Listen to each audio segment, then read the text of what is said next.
So, we got 2 new episodes this week. This was actually the first time, technically, that we got the new intro properly in the show, because last week, we just started with the Amphibia title card. So this is the first time we're actually getting the intro properly. And Tom, I don't think I ever got your thoughts on the new intro. I don't think we ever talked about it. What are your thoughts on this funky new intro that we're on Earth now, and the music's different, and yeah, what do you think of it? It's cute. I like TJ Hill a hell of a lot. I think Yes. TJ Hill, we can look forward to some big stuff from TJ Hill, I think. I would not be surprised if we started seeing that name crop up in major blockbuster films in a few years' time. Yeah. Because the Amphibia theme slaps. Yes, it The Owl does. House theme slaps.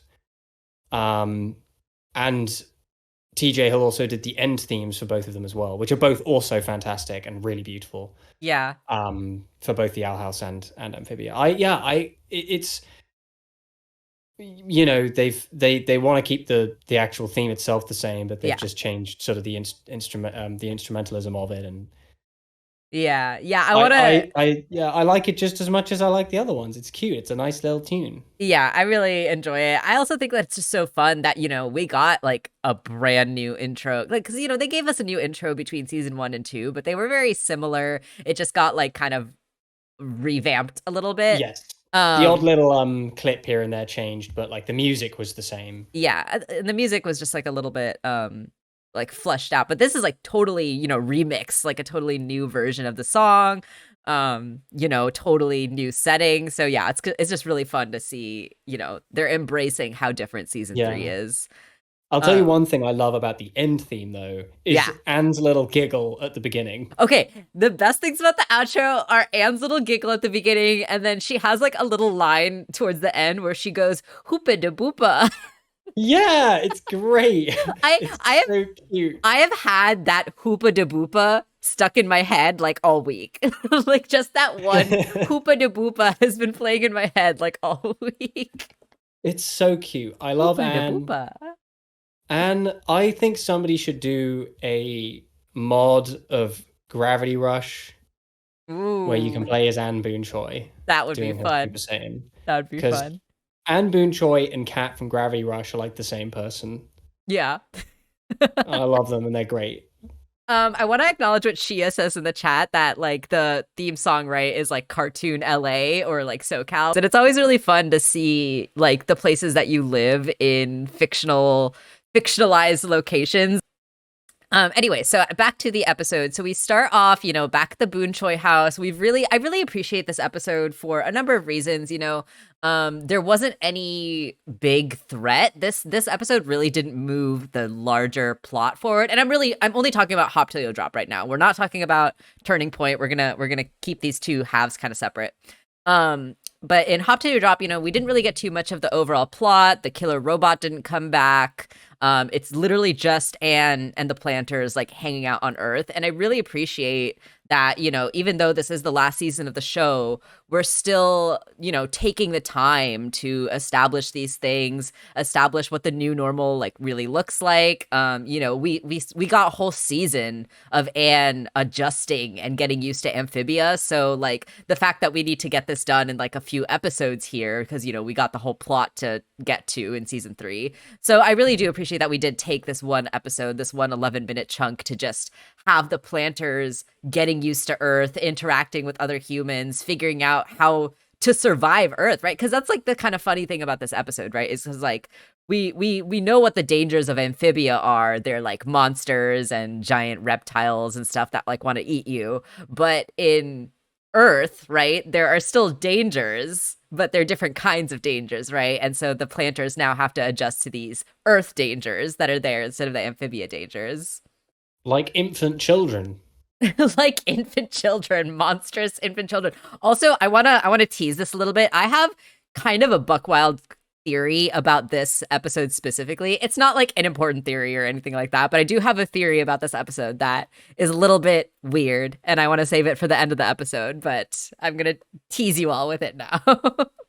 Is the theory that those infant children are going to come back to fight in the final battle against Andreas? That would be and amazing. It's going to be it's going to be like an Avengers Assemble moment in Avengers Endgame where they're all just going to come through the portal and it's just going to be nothing but infant children. That would be incredible, and I would love to see that. Andreas has probably been wondering how many infant children he could beat if it was just him. True. Like, him versus like 1,000 infant babies. I feel like that would honestly be a pretty easy fight on his part. It would probably be really unpleasant to watch. Yeah, probably. But it was very fun watching Polly go John Wick on a bunch of stupid babies. Yeah, that was hilarious. And yeah, totally Rooster. Surviving Earth probably would have been very similar to Amphibia if they ended up in Michigan or Florida, for sure. Or in Scunthorpe or Boscombe. Right. I also want to acknowledge how great Anne's expressions continue to be in these episodes. Like, the facial expressions are just so top tier. I absolutely love her being angry, her freaking out. Like, they're just so funny. So the planters are just really excited to see Earth. They're really excited to be in this new place. Anne is like, I'm just gonna go out to get the mail. And the planters are like, can we come with you? And their disguises that they wear are all so freaking adorable. Like, Hop Hop is his normal, he's got the Play-Doh nose and all that stuff. But I want to just acknowledge Sprig's outfit. He's a little cat. He's just a little cat. Sprig was so cute in this episode. I wanted to squish his little face. He's adorable. I think Sasha wants to squish his little face too, just in a slightly more violent way. No. Also, you can't just say Sprig looks like an e-boy and not explain. I have no idea what that means. Sprig does look like an e-boy. I concur that thought. I have no idea what that even means. Oh my god, that's hilarious. He's got that vibe. It's the hat, it's the hoodie. Yeah, the little beanie, yeah. No, I know what an e-boy is, Morgan. I don't see how Sprig is an e-boy. But maybe I'm just wrong. Maybe I'm just incorrect. Should we become e-boys? I don't know, maybe. Do you think there's a market for that? Probably.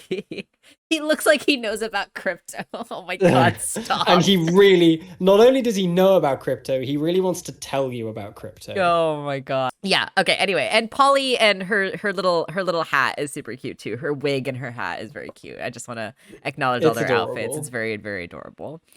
Polly's great. The little booties. Look at the little booties. So cute. Her little boots. Okay. Yeah, Polly's freaking so cute. She's like top tier character design. She's just a circle with little arms and legs, like so good. She went to the Kirby School of Character Design. Kirby School of Character Design. She is friend shaped.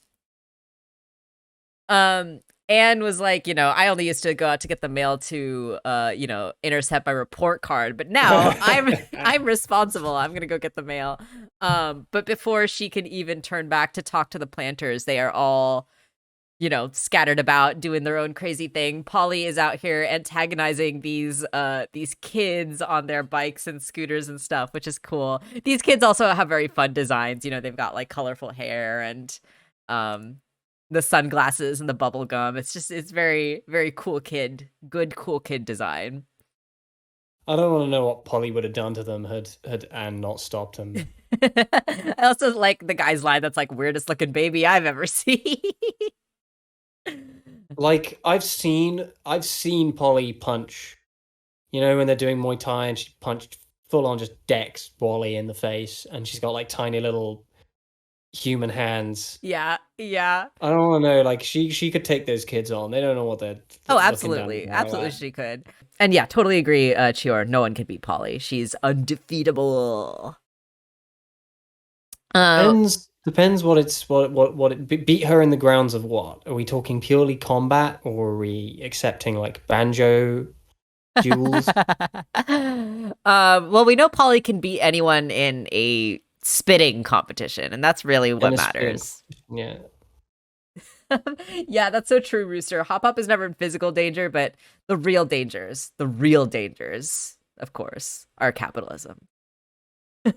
Oh God. I absolutely loved Sprig in this episode. He was just so freaking cute. I love that he was just, so um just single-minded in his goals to touch stuff. Excuse That me. is a weird sentence. But yeah, Sprig just wants to touch stuff. He's in a new world. I think the creators of the show have implied or confirmed maybe that Sprig does have ADHD of some kind or is neurodivergent in some way, which totally, this fits for that. And he just wants to experience the new textures that Earth has to offer him, and he just wants to see what the cool new stuff does. But of course, that can be very, very dangerous in a place like Earth where you don't really know what anything does, and you don't know what a wood chipper is, for example. God. So yeah, the guy is like chopping wood up in the wood chipper, and Sprig is like, I must touch this. I must explore this. And then of course, Hop Hop, right, trying to get scammed by capitalism. The guy trying to imply that he can get some free stuff if he just listens to his talk, right? And I love that this is like a thing with Hop Hop, especially because like, with Hop Hop, it's a recurring gag, right? Kind of like how old he is. And we've talked about this on stream before, I think during one of our Owl House discussion streams, but Yeah, unfortunately, talking about what's her name? Mama Gwendolyn. Clawthorne, Gwendolyn, yeah. Yeah, like how older people, right, they tend to be more targeted as victims for these kind of scams and stuff like that, which is really unfortunate, but also it is funny in the way that it plays out with Hop Hop. Yeah, it's tragic with Gwendolyn. It's more played to comic effect with Hop Hop. Yeah, for sure. I love this sequence too, right? Of Anne like grabbing a can out of the fridge, like she's grabbing a beer, like she's just so sick and tired of like wrangling her kids all day. Oh my gosh! But yeah, Morgan, Anne is looking out for him as we see in this episode. Um, I do love this little exchange that we get with Anne and her parents, right? Like Anne being like, where do I start? The planters are going all over the place. Polly wants to fight kids. Sprig wants to jump into wood chippers. Hop Hop's gonna get scammed. And, her parents are very sweet. They're just like, oh, sounds like, parenting, right? Like, sounds like what we had to do with you and take care of you and keep you out of danger, which I thought was very sweet.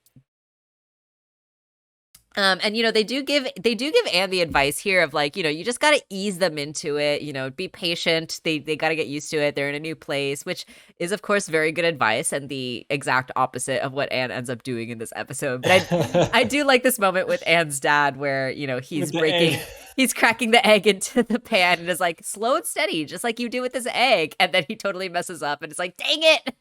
I like it. The line delivery is great as well. Yeah, absolutely. Shout out to Mr. Boonchoi's voice actor. He's fantastic. It's Bob Hoskins, actually. Oh, stop. They brought Bob Hoskins back from the grave to play. Oh my god. Also, yes, I totally agree with you, Rooster, that we want to keep Hop Hop off the internet for sure. Oh god. And, at first she's like, yeah, that is some pretty good advice. We do just have to ease them into it. But of course, as she turns the corner and she goes back to see how the planters are doing, they're, of course, doing all their crazy shenanigans. Like, once again, this was really funny with Sprig on the ceiling, ready to stick his tongue out into the ceiling fan, which... I've always been tempted to stick my hand into the ceiling fan as it's been spinning around, but I've always been too scared because I just knew it was going to hurt. I was going to make a joke there, but it would have been too niche, so I'm just... Okay. Do that thing you do where you pretend I said something very funny and relevant and everyone thought it was great. What am I like? I'm a rapscallion, I tell you. Oh my goodness. Also, yes, I do want to acknowledge Rooster Tamer that we do once again see 180-degree mouth open Sprig, which we all adore. We all love to see it. It's top tier animation. It really is. We all know it. Polly antagonizing the kids through the window, Hop Hop on the phone. Also, I love this little gag of Hop Hop, like, he's kind of on the phone like a teenage girl, right? Like on his stomach, he's like wiggling his legs up and down. It's very cute. Hop Pop is adorable in his own weird way. Yeah, yeah. Sprig on the Feeling reminds me of a tree frog. Ooh, that's fun. And we don't really know what kind of frogs these guys are, do we? I don't know. They're a bunch of cool frogs. They're squishy frogs. Little squishy frog friends. They're friend frogs. Again, like I love this joke of Hop Hop, like, we just have to fill out these forms, and it has like social security number question mark on the form. I thought that was funny. And then of course, Oh, that's what that means. Yeah, I was looking at that. I was like, what is SSN? yeah, social security number. We don't have social security numbers in the Yeah. UK. We have national insurance numbers, which are the same thing, just with a different name. Yeah, yeah. But I'm used to seeing NI rather than SSN. So. Yeah. Once again, we get some really great expressions from Anne, and then she, of course, is like, no, we don't have time to ease you into things. You guys are gonna get in trouble. You guys are gonna get hurt. We have to throw you into the deep end, to get you used to Earth. And what is the deeper end, if not the deepest cesspool of humanity, aka the shopping mall? Anyway, this mall is particularly fun because, we've got all these store names that are very similar to real store names, but are a little bit different and just kind of references. I just want to point out the ones that I can recognize. If there are any that I like don't recognize that are that I miss, let me know in the chat if you guys know what these are references to. But we've got Old Maybe here in the corner, which of course is Old Navy. Slacks, I'm not sure if that's a specific reference to a store or if they're just like a Slacks store. We've got this pretzel here, which really reminds me of like, Auntie Anne's or any of those kind of pretzel stores that they have in the mall. I can't really tell what this one in the back is. There's Rent a Suit, which, just seems like a suit rental store. I don't know if that's a reference to anything. There's Soap World, which reminds me of like Lush or any of those kind of stores that sell like bath bombs and stuff like that. And then there's Boots with 3 O's, which is fun. Wait, what? Boots. What is that? Or what is? But is that like a reference to a particular store? I have no idea. If it is, then because we have a shop in the UK called Boots. Oh, maybe it's a reference to that. It's definitely not. That looks like a shop that sells shoes. Boots in the UK is a pharmacy. Oh, well, there we go. And an optician's. So Bath and Body Works, according to Morgan. Yeah, Soap World could also be Bath and Body Works. That's fun. But yeah, this is just a fun mall. There's some more references that we'll catch later on too. Or that you'll catch, and I'll be blind to because I don't know anything about American shops, except for like the really, really famous ones. Fair. Maybe folks in the chat will recognize them too. Alrighty, so Anne has decided that these 3 are going to endure some trials, and they're like, how bad could it be? Earth is so soft and squishy. We could totally do this. And then they, of course, immediately fall down the escalators, which is fun. Which of course leads Hop Hop to be like, okay, fair enough. Anne ends up giving the planters each their own specific trial to get over the issue that they're dealing with.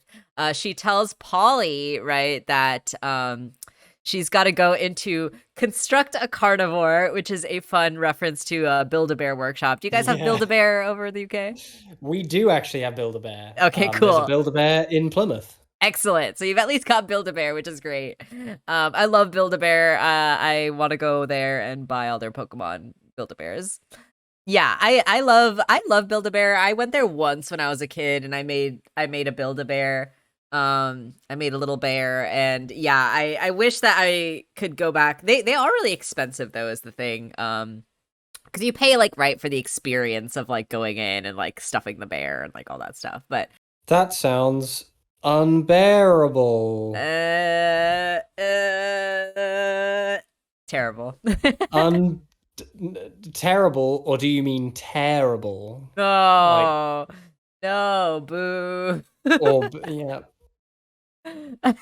She is just like Tom. I really liked this line from Polly too, where she was like, Psh, "Child's play," because the joke being of course, it is literally child's play. She's making a stuffed animal.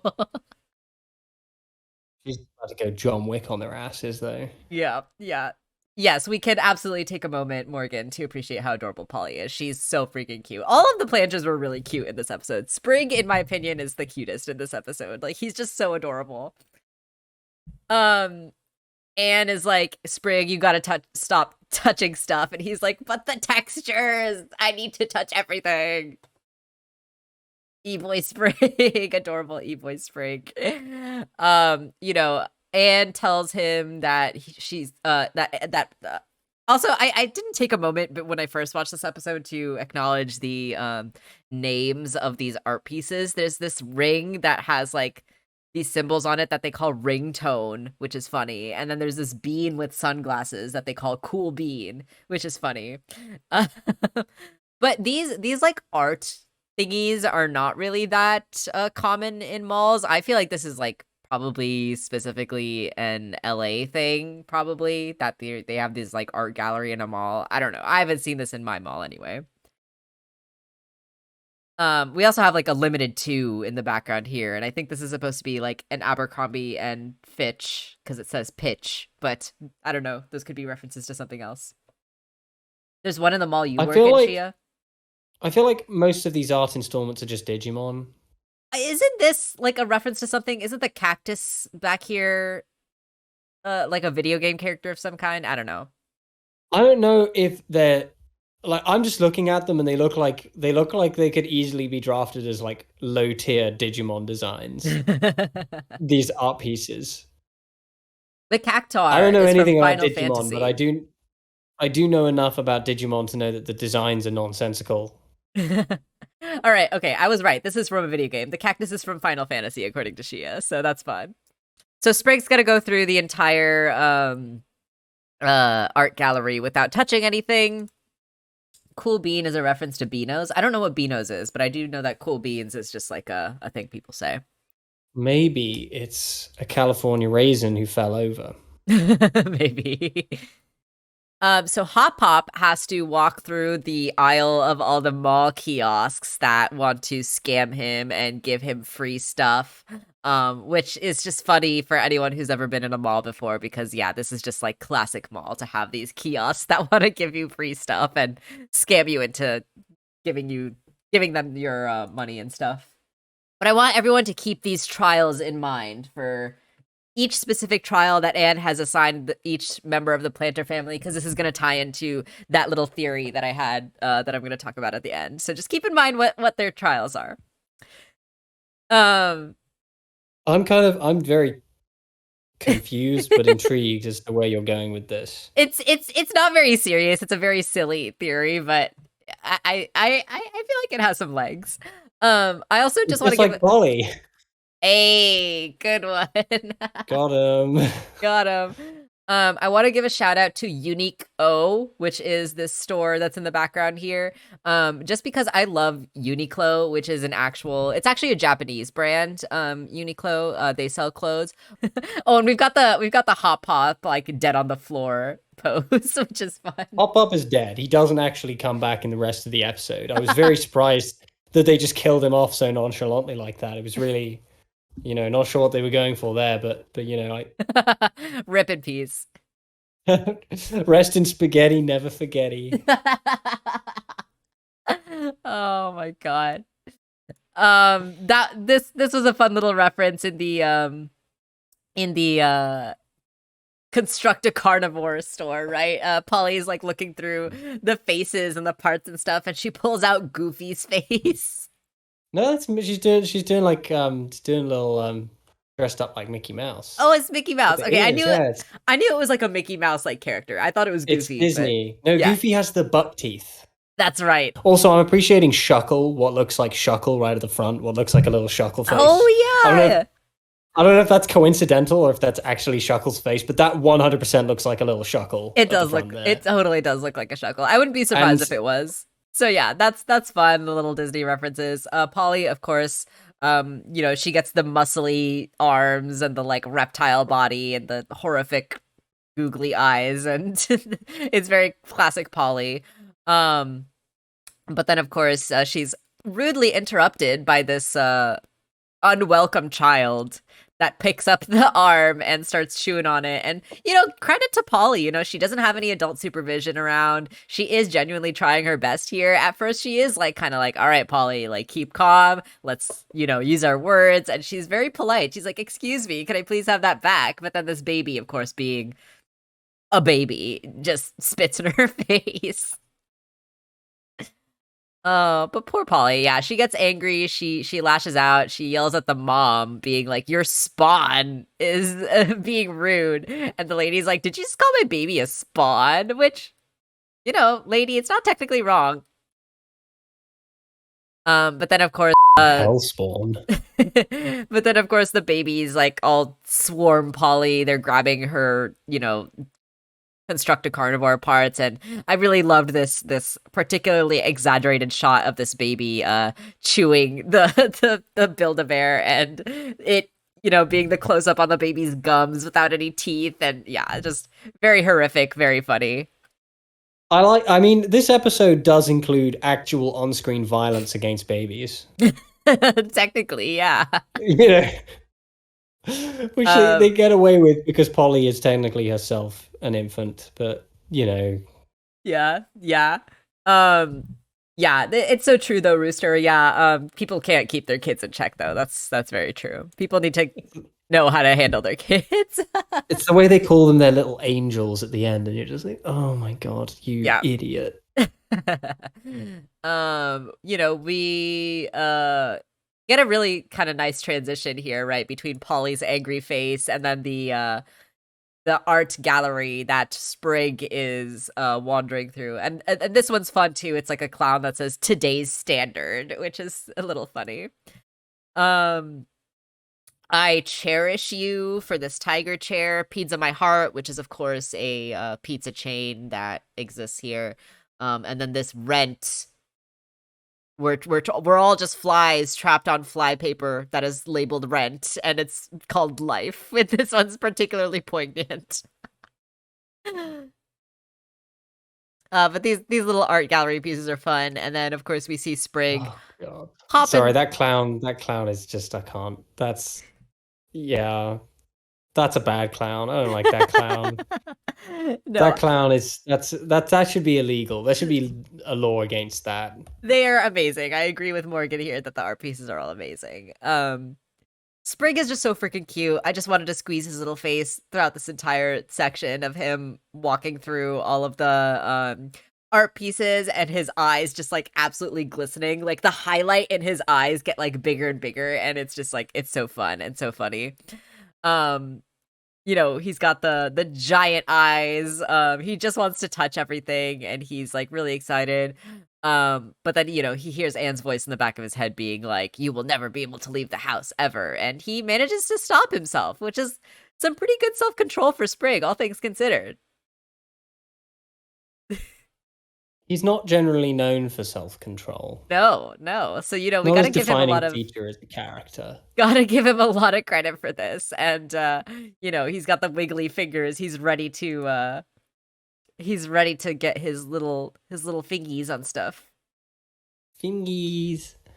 I like the way he literally stops himself in midair, though. Like he just kills his own momentum midair and just drops. Yeah, he is a little gremlin child. You're so right, Rooster.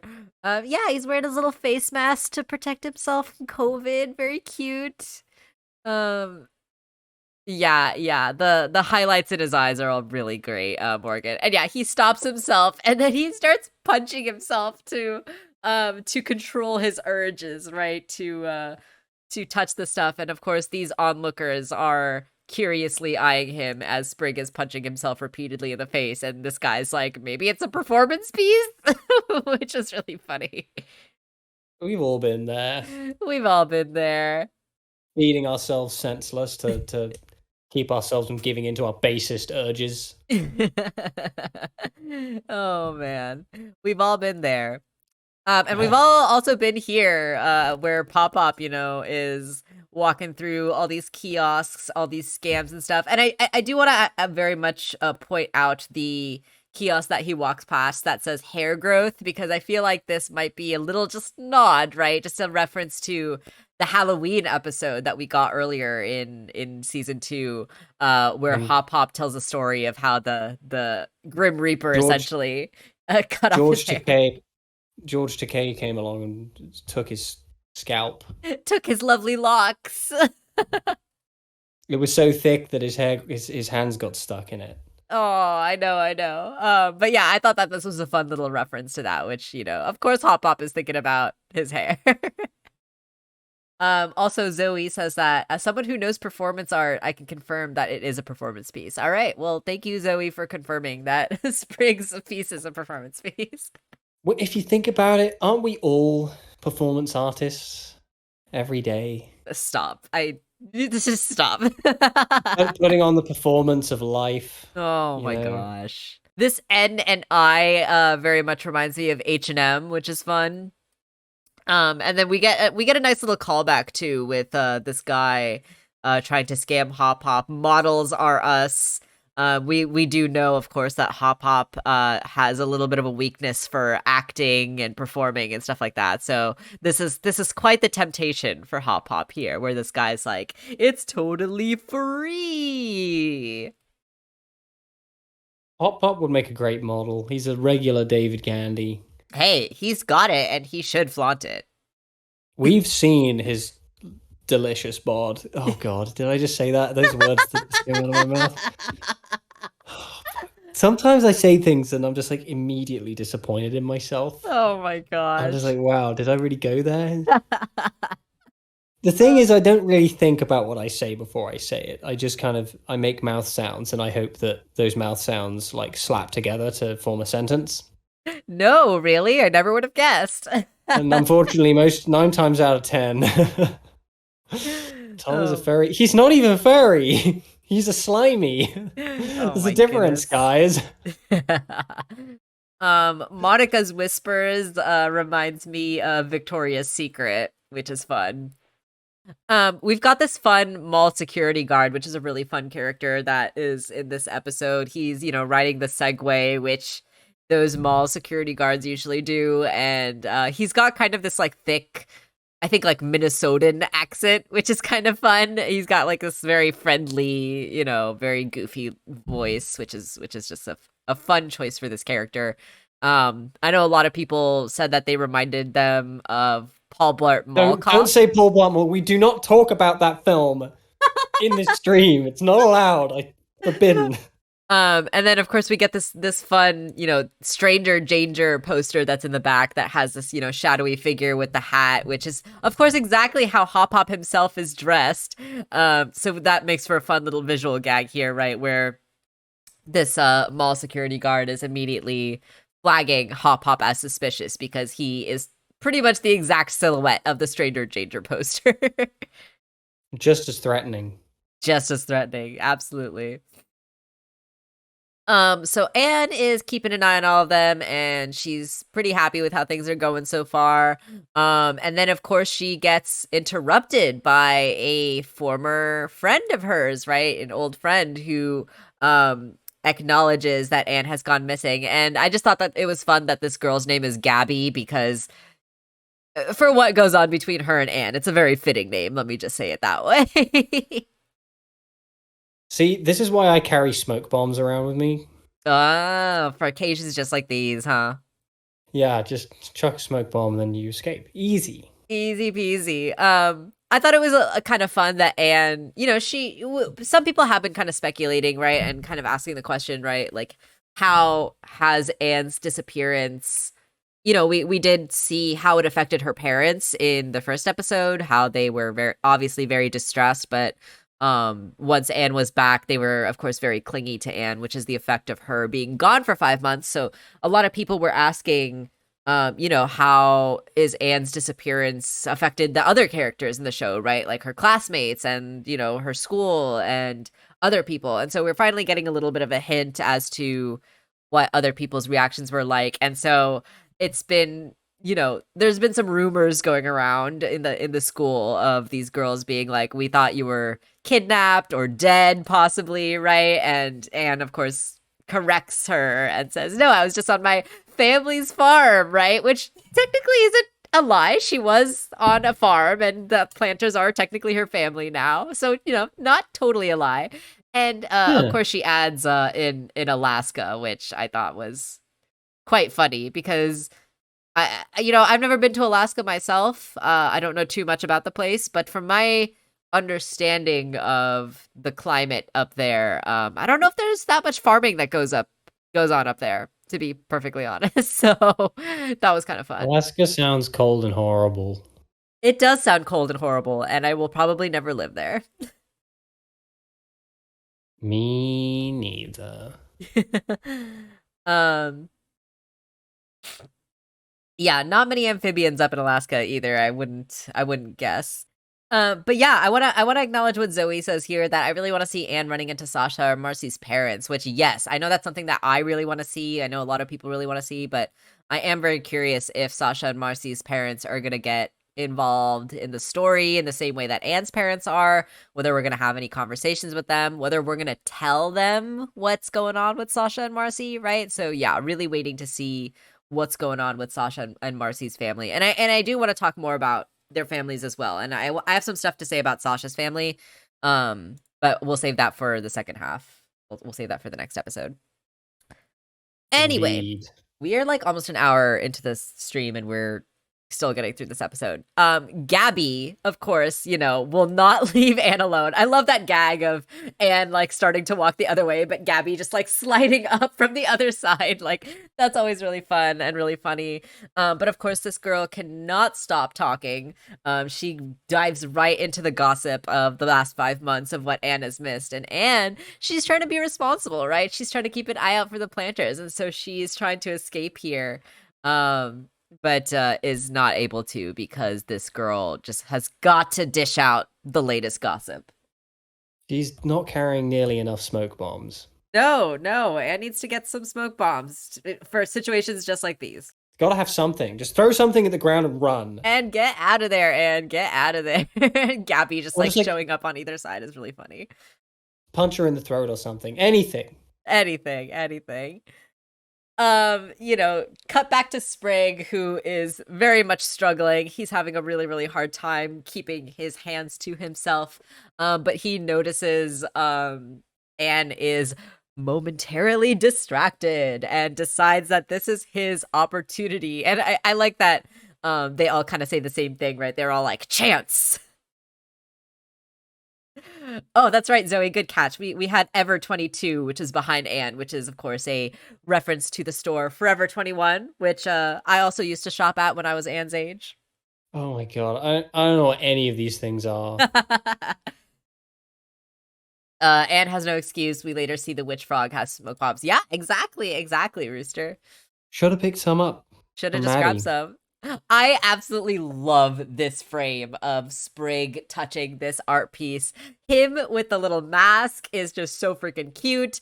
Him with the giant wide eyes and the giant pupils and the giant highlights in his eyes. And he's just like touching these fluffy little woolen cotton balls. And he's just having the time of his life. And I love him and I adore him and I will protect him with my life. I'm not particularly happy with the movement he did with his neck and his head. That was cursed. Yeah, he's also a little cursed, but that's why we love him. It is why we love him. It's a quirk. Quirk. And of course, the one fluffy ball that he happened to touch is the one that falls off and turns the valve, pulls the levers, pushes all the buttons, and of course is the exact right sequence, perfectly situated to make this thing self-destruct and completely collapse. And just again, the cartoony physics and the timing and all of this is just very, very Looney Tunes-esque. It's very fun. Sprig, is rolling around on this giant ball now, and he's absolutely destroying all the art pieces that are around. The fly gets caught, this box gets caught, and he is totally out of control and rolling around all over the place. So much unnecessary death. So many people die. It's just cruel. It's very gruesome. It's very gruesome. It's really gruesome. They really earned that X rating. Yeah, the self-destruction button does feel fitting for an art piece like that, Zoe. I don't know why it would be on a piece like that, but it seems to fit, huh? Cut back to Polly, right? She is desperately trying to finish her carnivore that she's trying to create. But she's absolutely swarmed by an army of vicious, cruel, absolutely unforgiving babies. Time for her to go John Wick on their asses.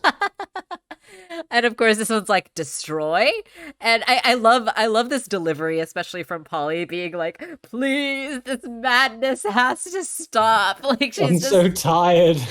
she's so desperate, and she's so done with all of these babies. It's so freaking hilarious.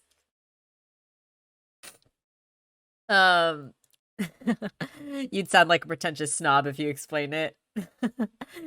That's funny.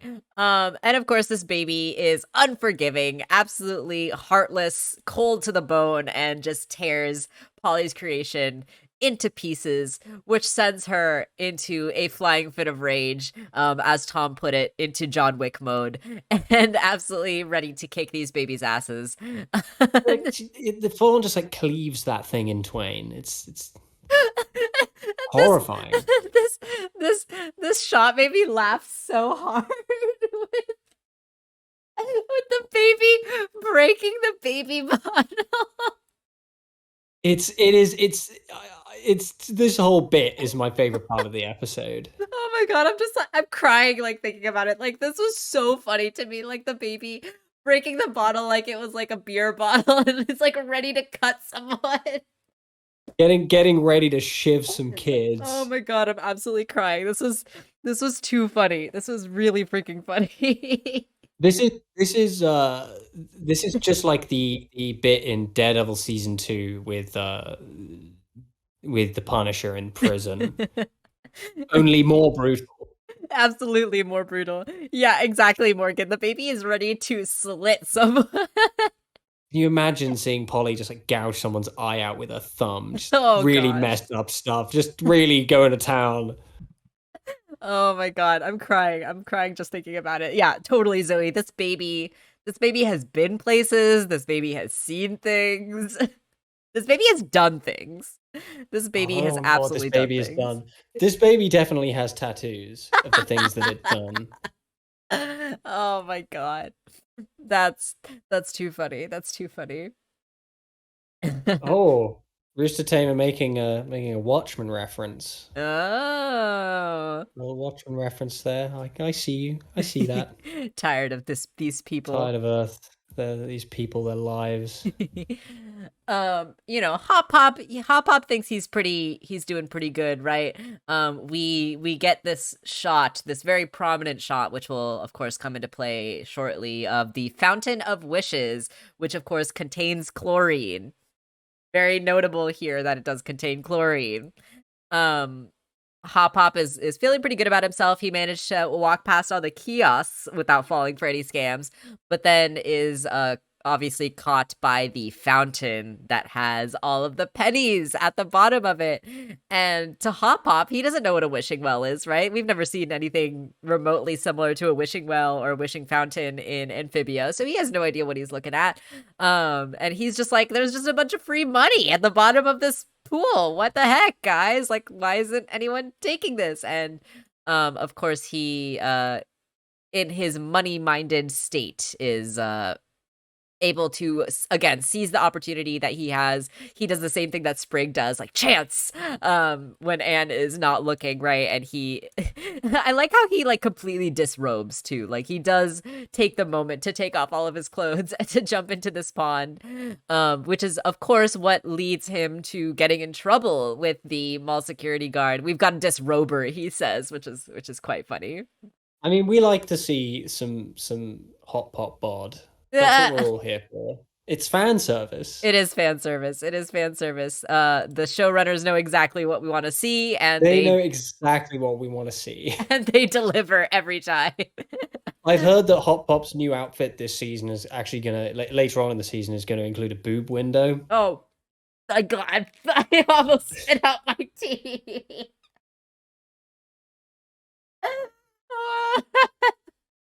I took a drink at exactly the wrong moment. Every moment is the wrong moment when I'm around. Oh my god, that's too funny. That's too funny. Oh my god. I wonder how Hop Pop would react when he learns that money in the human world doesn't work the same as an amphibia. It's pretty similar though. It's fairly similar. It's just that, yeah, but there's also inflation. Yeah, good point. I'm just saying the American dollar ain't looking too good these days. Yeah, Hop Pop did die of chlorine poisoning. Yeah, I'm actually kind of curious. I don't know too much about how chlorine actually affects frogs. Do frogs actually die with chlorine? I feel like that makes sense. I'm gonna Google it. All right, go ahead and Google it. Google time. Does chlorine kill frogs? No, according to Frogs Shia. are freshwater creatures and don't really like a saltwater pool. However, the salinity level in saltwater pools is very low and will not really harm a frog. Chlorine and other chemicals are more likely to harm a frog. It doesn't say anything about like killing them. It just says it'll harm them. Okay. Well, according to Shia, they're more likely Morgan, they're more likely to die from overexerting themselves trying to escape your pool than they are to die from the chlorine itself. that makes sense. That makes sense. Yeah. So rip Hop Pop, I guess. You know. Hop Pop drowns. Really, just like shocking ending to this episode of Hop Pop, just like desperately trying to escape the fountain and just drowning. Really horrible. Just horrible scene. Yeah. Really messed up. Cut back to Anne, right? She's still talking to Gabby. This line made me laugh a little bit too, just because like right, we get it completely out of context, where she's like, and now it used to be this love triangle is now this disgusting love rhombus. That line got a really good laugh out of me. I just thought that was really funny. It's the addition of the word disgusting as a qualifier. Yeah. This disgusting love rhombus. Like, oh my gosh. Yeah. Typical teenagers, am I right? Hop Pop dies, not clickbait. I could see the thumbnail of that video. Sprig is absolutely completely lost control, and he is destroying the art pieces that he is tried to keep his hands off of. And of course Anne catches it and she's like, gotta go, bye Gabby. Gabby being like, all right, bye, glad you made it home from Alaska. Polly is also running away, right? She is being attacked by all the babies and the parents, the moms from the shop. And Hop Pop, we see, right? He's running away. He's green for one thing, which is quite funny. We know obviously that this is probably due to the chlorine, and then his pockets are absolutely overstuffed, filled to the brim of pennies, and as he's running away from the security guard, the pennies are falling out of his pocket, which is just a hilarious scene that we get here. Those babies are horrifying and I hate them. The babies are really horrifying. Like, they're legitimately scary.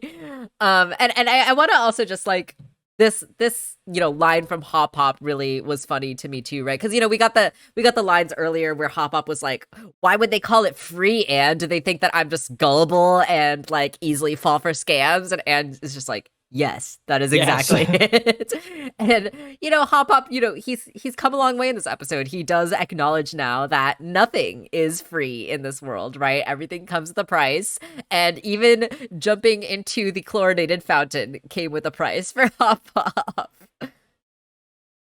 Anne is like, all right, how do I clean up this mess? And this is also a really funny moment, right? Where she launches off of this trampoline, and the kid on the trampoline just goes skyrocketing into the air. And the mom just like takes the photo, and like this kid is like screaming, and the scream gets like cut off as we go to the next shot, which is comedic timing in this show. Is just so beautiful, so perfect. I mean, that kid is definitely dead. Oh, that kid is gone.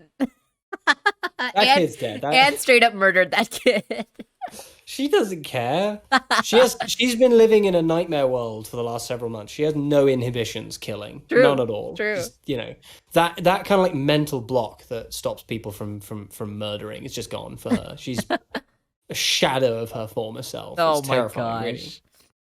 gosh. Anne manages to swoop in and grab Sprig at the last second before the art installation runs into the wall and crashes and breaks down completely, and is now in this new configuration. And we get this funny line from this human in the background where they're like, "Well, I can't tell the difference anyway. Hey, bada bing." Got him. I don't know if the bada bing is like a specific reference to something, or I don't know. Like, what is that from? Is that from something? I don't know. It's just like a thing that people say It's just when they've made a zinger. hey, got him, bada Got bing, bada him. boom, Bazing. bazinga. Stuff like that. Yeah, I feel like I it's feel like she's a stand-in for one of the actual writers. oh, maybe that could be it I too. wouldn't be surprised if that's like actually one of the writers they got to voice that line and just like do a little self-insert. That would be fun. That would be really fun. Yeah, I feel like she's a reference to something too, Morgan, but if it is, then it's lost on me. But I thought it was a Maybe very it's funny line anyway. maybe it's a cryptic reference to Shakespeare's legendary play, The Tempest. That's got to be it. That's got to be it. It literally couldn't be anything else. I mean, what else could it be? Anne manages to come through and scoop up Polly and round the corner and manages to get Polly and Sprig back into their, their trench coat, their hoodie design, or their disguise rather. Polly's absolutely sweating bullets trying to hide with Sprig here.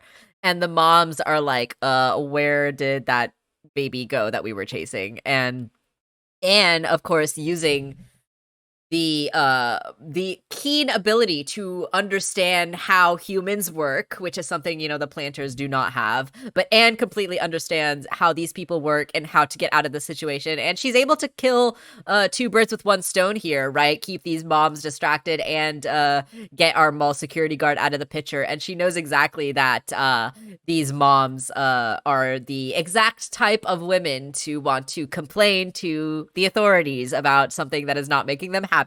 And so Anne knows that about them and is able to take advantage of that and sends the moms over to the mall security guard, and they absolutely swarm him. He's like, code red here. I've got moms in distress, and he's absolutely taken over and is drowning in these moms. And he's also dead. There's a lot of carnage in this episode.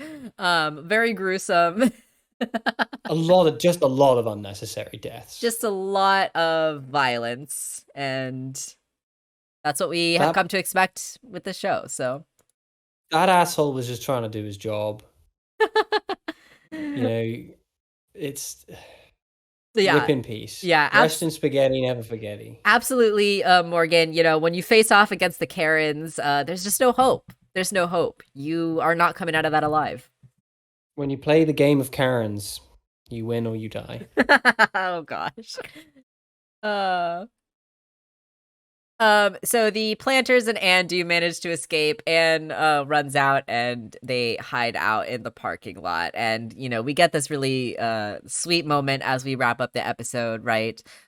Sprig is like, we failed the trials, and being like, no, I she acknowledges her mistake here too, right? Like, I shouldn't have thrown you guys in the deep end. And, she's saying something along the lines of like, I wanted to throw you in the deep end because that's what worked for me, right? In Amphibia, I was thrown into the deep end and like managed to survive just fine.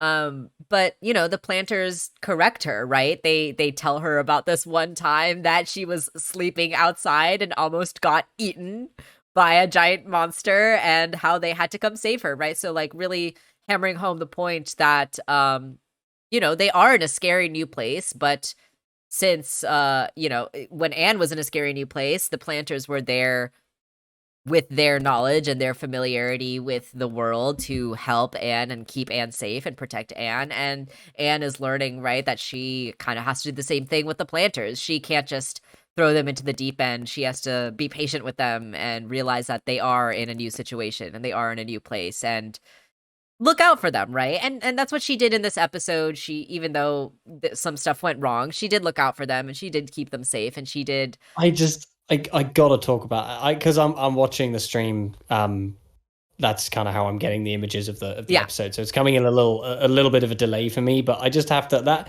image of her falling into the mud with just her hair, her just mop sticking out. I just adore. Yeah, that's a really good shot. The idea that she's such a heavy sleeper, she literally got dragged away by these disgusting flying creatures and never woke up and never even realized it happened. Like, she slept through the whole damn thing. She's like, I didn't even remember that. Oh, so good, so good. And yeah, so now she acknowledges, I'm gonna try easing you into this, right? And we'll do better. And we get this bloody good thing they didn't end up in Scunthorpe or Boscombe, am I right? Hey, got him. And then we get this final, last little zinger from Hop Hop being like, shouldn't we get Hop Hop to a shower? Oh yes, my skin is burning. Like, I love that. Hop Hop always has these like amazing lines where like, he says something really dramatic, but very, very casually. Exactly. And it's that juxtaposition that's really funny. The best example of that, of course, being, I don't feel safe. I don't feel safe. Oh, yes, my skin is burning.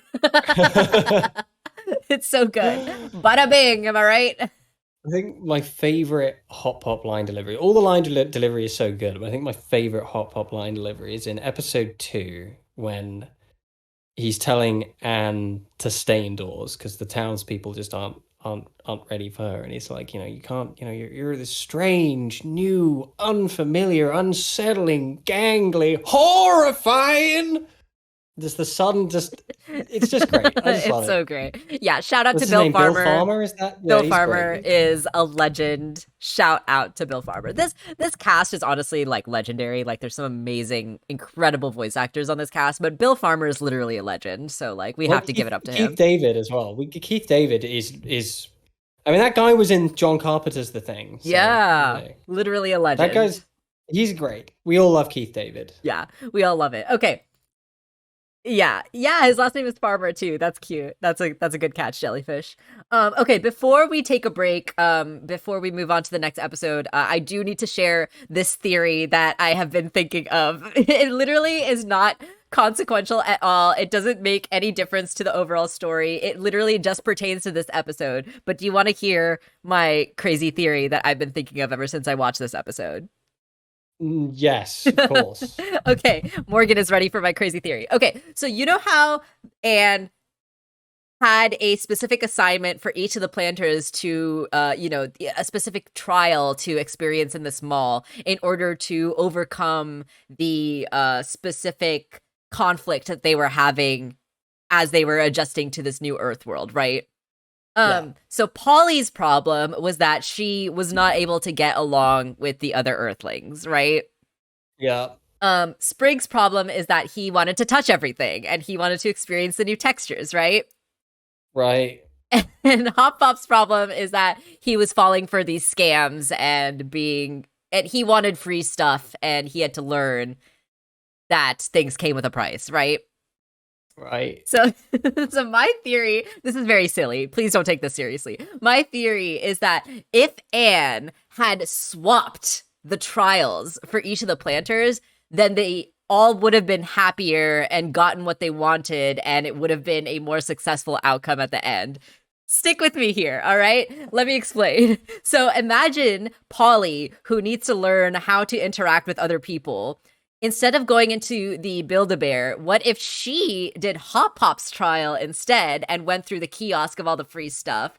I feel like Polly would have been very successful in that place because, as we saw in the previous episode in season 2, she is really good at haggling and really good at getting things that she wants out of salespeople. So I feel like Polly would have been able to use her skills to scam back the scammers, and she would have been able to learn more about interacting with humans and actually maybe be successful in getting some free stuff. So that's my argument for Polly. um, for Sprig, right? He just wanted to touch soft things and experience new textures. So, right, imagine Sprig, instead of going through the art gallery, he goes into the Build-A-Bear workshop, right? You with me so far? And he makes his own creature with the various different parts with as many different textures as he wants. And now at the end of that, he has a soft, fluffy thing that he can touch as much as he wants, and he can be happy, and he doesn't have to touch everything around him because he's got his little carnivore creature that he can touch, right? And then and then lastly, we've got Hop Hop, who is trying to learn how to get free stuff out of Earth. And imagine, instead of going down the kiosk of the things that are trying to scam him and, you know, trying to get things out of Hop Hop, what if Hop Hop instead went through the art gallery and he had to learn the lesson of there are things in the world of Earth that are free and we just need to appreciate them, like art, like looking at art. Art is free and we don't have to pay anything and we can just enjoy art, and that can be an experience that you get that's for free. not entirely true, because obviously many art galleries demand well, an art gallery at the mall you can go see for free. Okay. And so that's my crazy theory, is that in this specific episode, if the 3 characters were to switch their trials, they would all have been more successful and happy at the end.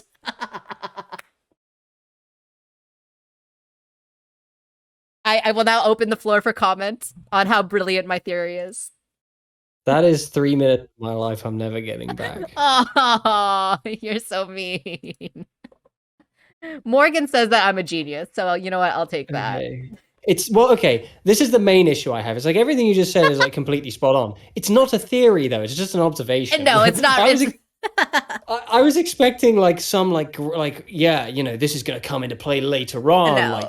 Last episode, all these things are going to. And no, just a neat observation. No, like I said. You missold it to me. Yeah, I'm sorry. It's not like a real theory. Like I said, it's not really serious, and it really only applies to this episode, like only this episode. But I was just thinking about, like, I was up at night thinking about this, so I had to talk about it. You would. It was Pepe Sylvia all over the walls. It really was. It really was. I could not stop thinking about it. I was like, wait a second. What if instead they just swapped trials? And then in my head, I was like trying so hard to make it work, and that's what I came up with. Yeah. I totally agree, though, Jellyfish. We do need to get Sprig one of those fidget cubes, for sure. Oh, a fidget spinner. Remember when they were a thing? I do remember when they were a thing. Yeah, Morgan, They made a joke about like an outdated human reference, didn't they? And it was a fidget spinner. Oh yeah, I think they did. No, I think that was Owl House. That was Owl House. When was that? That was Ida. Yeah, that was Ida. Who wants this outdated human reference? That was fun. I miss Ida. This hiatus is gonna kill me. I need Mummy Ida back. Oh my gosh. And yes, Morgan, you can totally imagine me with like a thumbtack and red string like across my wall in the back here. So anyway. Yeah, the camera is just angled so we can't see the pinboard. Exactly. All right. Anyway, that was my my non-theory about this episode. That was just an observation about the planet. Your non-theory, also known as a neary. Alrighty. I hate myself. Anyway, we've been talking for quite a while now. Let's go ahead and wrap this up. Do you have any other thoughts on this hop till we drop episode? Not really. This was just like a nice, fun, classic episodic Amphibia episode. Yeah. Anne is like increasingly one of my favorite protagonists of all time.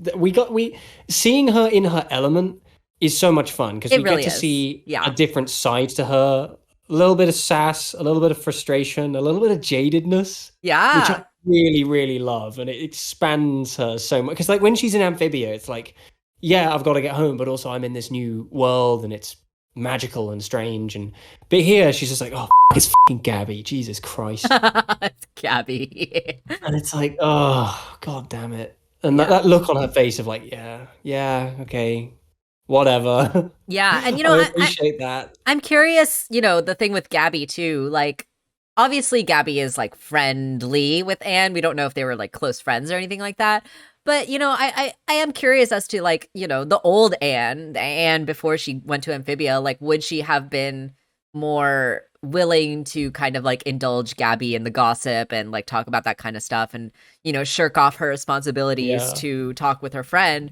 Or in this episode, is it a testament to how much Anne has grown and how much she has accepted the responsibility of taking care of the planters, that she was annoyed with Gabby and she wanted to get away She from her? like she's seen some at this point. Yeah, true.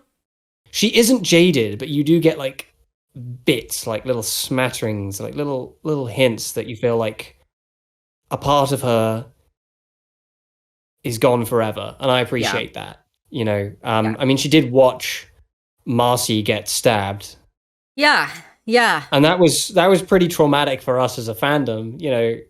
Imagine how it is for For her. sure, for sure, absolutely. And we will definitely be talking more about Marcy and the trauma around that as we get into the second half of this Amphibia episode. Also, thank you, Shia, for dropping those links in the chat. Yeah, if you guys aren't already subscribed to Tom and his channel over at Curmudgeon Media, definitely go check them out and check out their new video.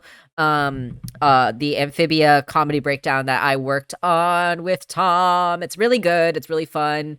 I am sorry that the part 2 video is taking so long. I'm still working on it, but it is coming along and it will be done. I promise it's gonna get done, the part 2. But in the It's meantime, coming. check out the part 1. Check out the video on Amphibia over on Tom's channel and leave a like, leave a comment, make us feel happy. Anyway, let's get back into Amphibia. This was a huge, huge, huge episode, right? A lot of people were really excited to see Sasha again and get her perspective, get her point of view. And I was honestly a little surprised that actually, I guess I'm not that surprised that we got her perspective this early in the season. I was really excited to see her. And I was really happy to see that we did get kind of an alternate perspective on what happened at the end of season 2 and kind of what happened from there. I like that we kind of picked up exactly where we left off and we didn't necessarily like skip ahead in time or anything like that. I did like that we got to see Sasha's reaction right from the get-go, which was really, really nice to see. Any Mm. thoughts in general before we get right into the episode? I mean, you know me. You know what my thoughts are on Sasha.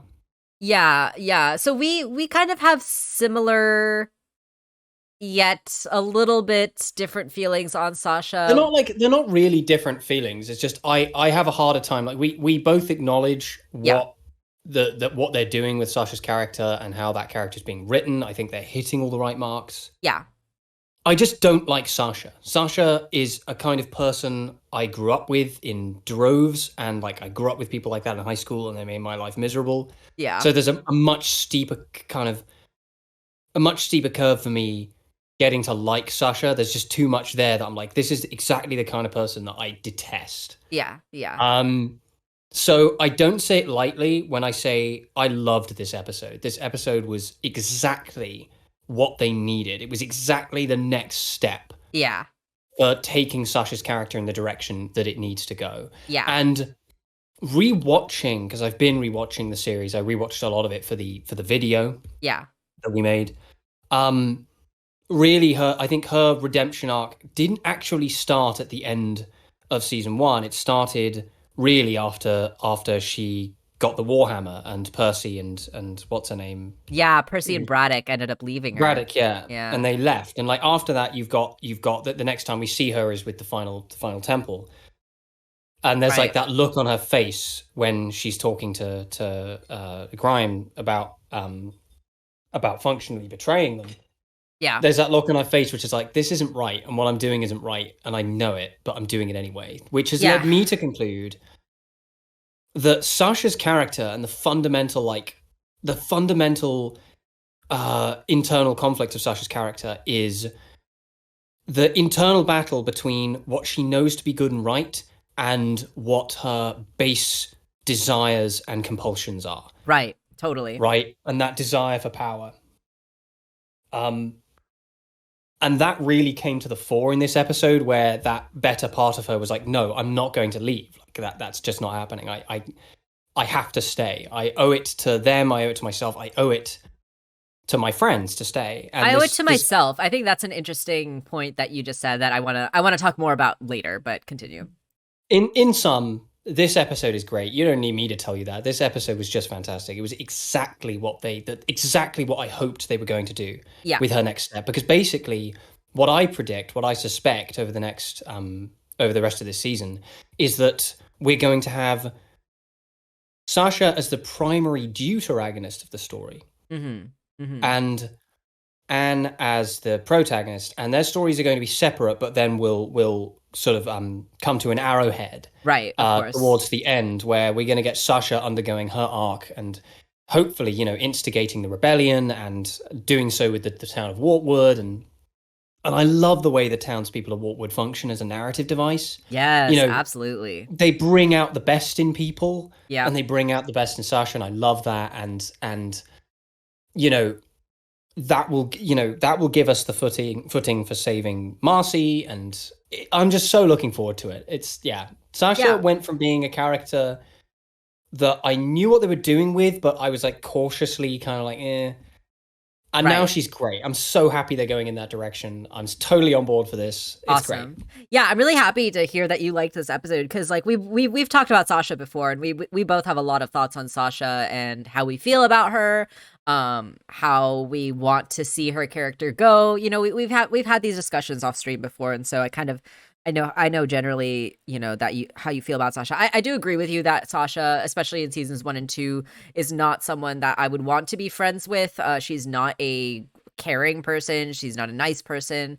I mean, she does care. She does care about Anne and Marcy, which we've seen a lot, but she cares more about her own desires, right? And her base compulsions. That's the curse of her character. Yeah, and her need to be in control all the time. And I do say need because there is something with her where like she cannot relinquish control. It's not just that she doesn't want to relinquish control. She can't. It's very difficult for her to relinquish control.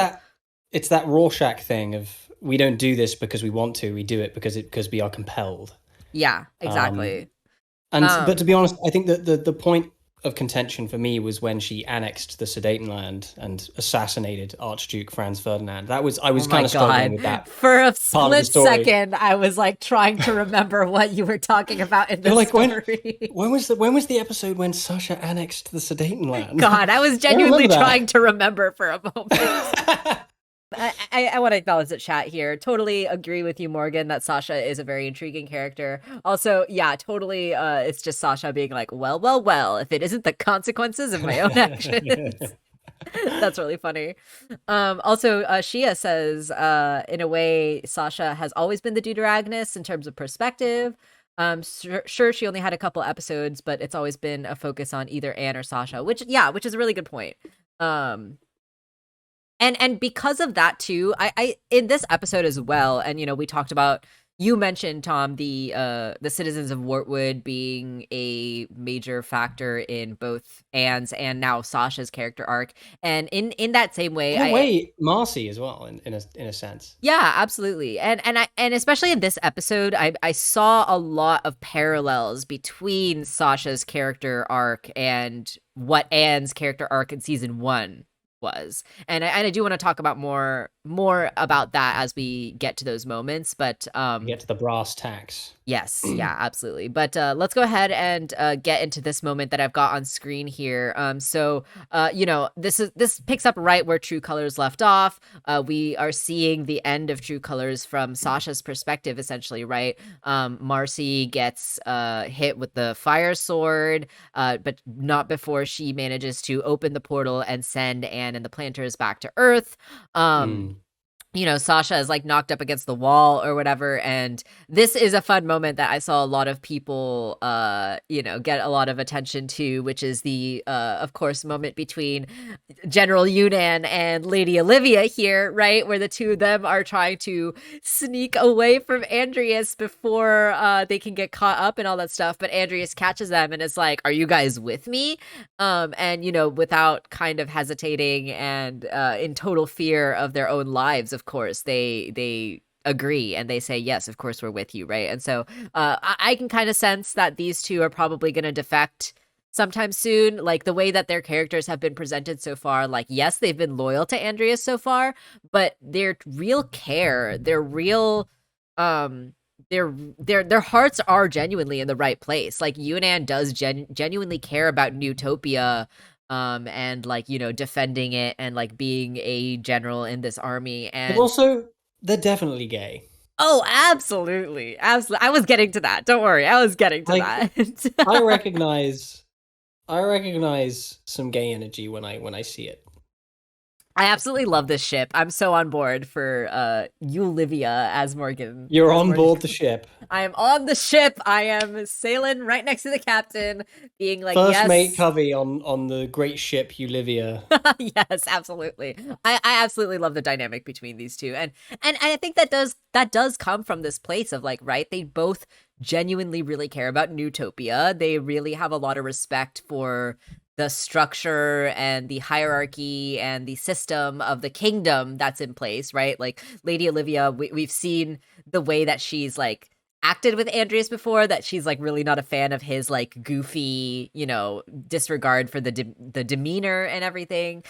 She takes it very seriously. She takes like the kingdom very seriously, right? Like all these royal kind of protocols very seriously. So I feel like, that energy from both of them is what makes them such a great couple. They're a power couple. They are. And they both also care about Marcy. They're both English, aren't they? They're both voiced by English actors. Oh, yeah, you're right. Watson, who's the short one? What's her name again? Olivia. She's voiced by the just wonderful Michelle Dockery, who I adore. Yeah. Who's just great. She's in The Hogfather. If you guys want to see a really fun, really low budget, but really fun, cute little fantasy Christmas series, read/watch The Hogfather. It's great. Yeah, again, the voice acting. All right, there are fights going on in the chat about who is the captain of the ship. Y'all, we can... Oh, I'm not saying I'm the captain. I was quoting you. I was like speaking because you said you were the captain of the ship. So gotcha. I was sort of like chiming in for you on your behalf. I'm not the captain of the ship. I'm not ready to be the captain. I just want to be the guy who like makes the food. I want to be the cook. I think Marcy should be the captain and all of us should just be the crew. Can I please be the cook? Yes, I wasn't kidding when I said I want to be the cook. Let me be the cook. I love this shot too of like Yunan and Olivia being just absolutely frightened, right? Terrified of Andreas and of course pledging their loyalty to him, which is of course for their safety, but also I am interested to see what their plans are, right? Like whether they are, or I have a feeling they're going to defect. They're probably going to go behind Andreas's back. But how exactly they're going to do that and if they're going to get away with it and how exactly that's going to play out, I'm really interested to see. It's all great. But all we know is they're in love and we can confirm that. I love the whole next set piece that happens where they get launched out window. Yes. So great. And Joe Sparrow shows up to save him. It's great. I'm sorry, I'm getting ahead of myself here. No, it's all good. That's exactly where we are. So Grime and Sasha get surrounded, right, by the evil Frobos, and Grime is like, well, I'm gonna throw you out the window without even thinking. And lucky for the two of them that Joe Sparrow happened to be. Joe Sparrow is seriously such an MVP. He has saved so many of these people's lives like multiple times, like in this one day alone. Like, shout out to Joe Sparrow. Named after one of the main art directors or character designers. I don't remember. Joe Sparrow is actually the name of one of the crew members. Yeah, which is really fun. Which is a really cool name. I mean, can you imagine going through life with the name Joe Sparrow? Like, that's amazing. Joe Sparrow. shout out to Joe Sparrow. Got to be one of my favorite genders. Yes. Joe Sparrow is absolutely one of my favorite genders for sure. And we get this funny line right from Grime where he's like, "Thank you, George Sparrow," and of course Joe Sparrow just giving him this look of like, "Really, dude? Really? You could have freaking got my name wrong." Very funny. Very Joel funny. Sparrow. I mean, it's one letter off. You know. um, um, so they end up kind of escaping. Sasha has this moment, right, of reflection, and they are running away. And Andreas has this line where he's like, "Too many loose ends, so little time," right? Which I think is an interesting time or an interesting line. He says so little time, so we don't really know too much about what his plans are. We know he wants to conquer Earth, whatever that means.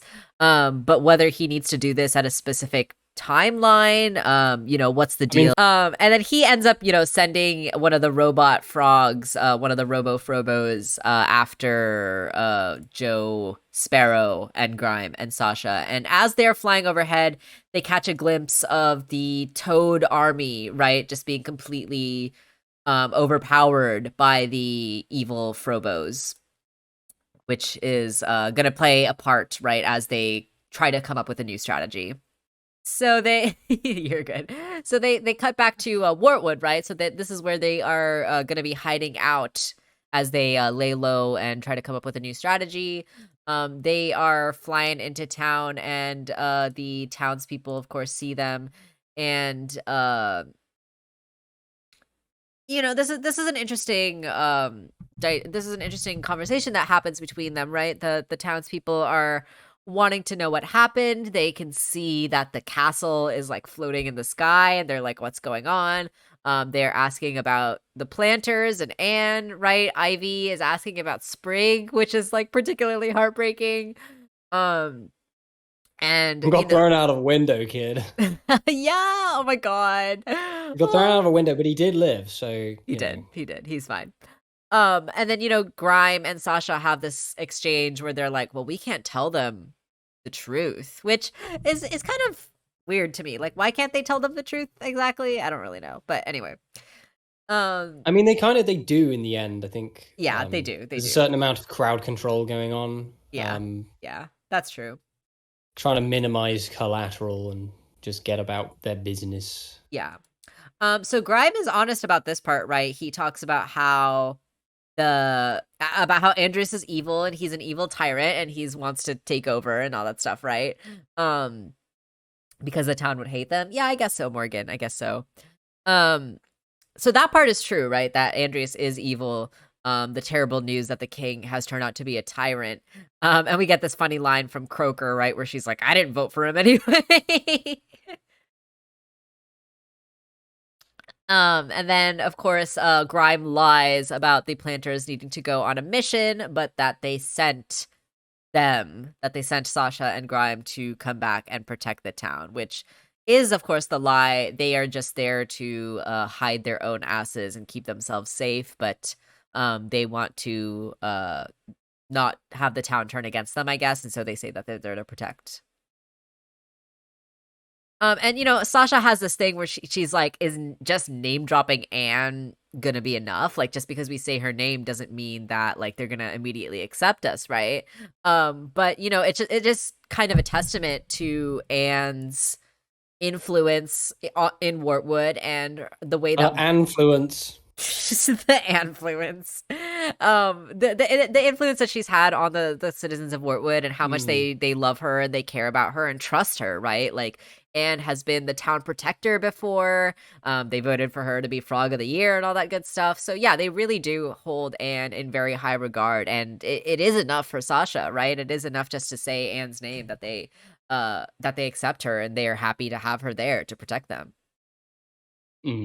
And I think that this, is particularly poignant for Sasha, right? Because we get these moments later on, right, where she's acknowledging that she is not worthy of Anne, that Anne is like this kind of like great person and she's like not a great person, she's a terrible person. And I think all of these things are there to serve as a reminder for Sasha, right? That Anne really is like, a good person, and she does care about these people, and the fact that these people have so much like wonderful things to say about Anne and all these wonderful feelings about Anne, I think is just like adding to Sasha's guilt, right? That she's not worthy of being Anne's friend.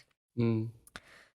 And it harkens back, I think, to the ending of season one, Absolutely, absolutely. when she's hanging off the edge and she sees this whole family of people that she thought nothing of, literally willing to put their life on the line Yeah, and to like save this kid. I feel like there are a lot of moments that really harken back to that season 1 finale in this episode in particular, right? Like, um, yeah, I'll talk about it a little more when we get to it, but there's a lot that reminded me of the season 1 finale. There are clear, deliberate parallels, I think. Right, of course, of course.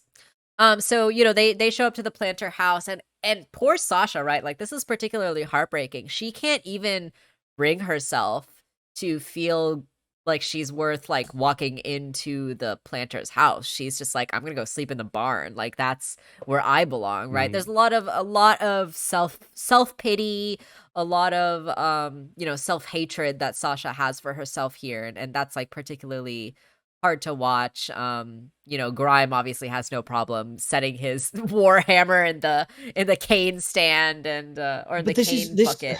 this is another reason this episode is so important, because like something that's really, really noticeable about how Sasha processes guilt Yeah. is that it turns into self-pity, right? Yes. Rather than turning Yes. into actual like Like I mean, action. if you look at the end of season one and she's hanging off the edge and she looks at them pulling Anne up and being ready to put their lives on the line to save her, and realizes the massive mistake she's made, and realizes, how quick she's been to dehumanize these characters. Yes. You know, Yes. instead of reacting with like, honest, earnest, what is the word I'm looking for? Remorse. Mm-hmm. She responds with self-pity. She responds with Yeah. like, "Oh, you can do better than me," and then she throws herself off the edge. And that is a flaw of her character. That's not like Yes.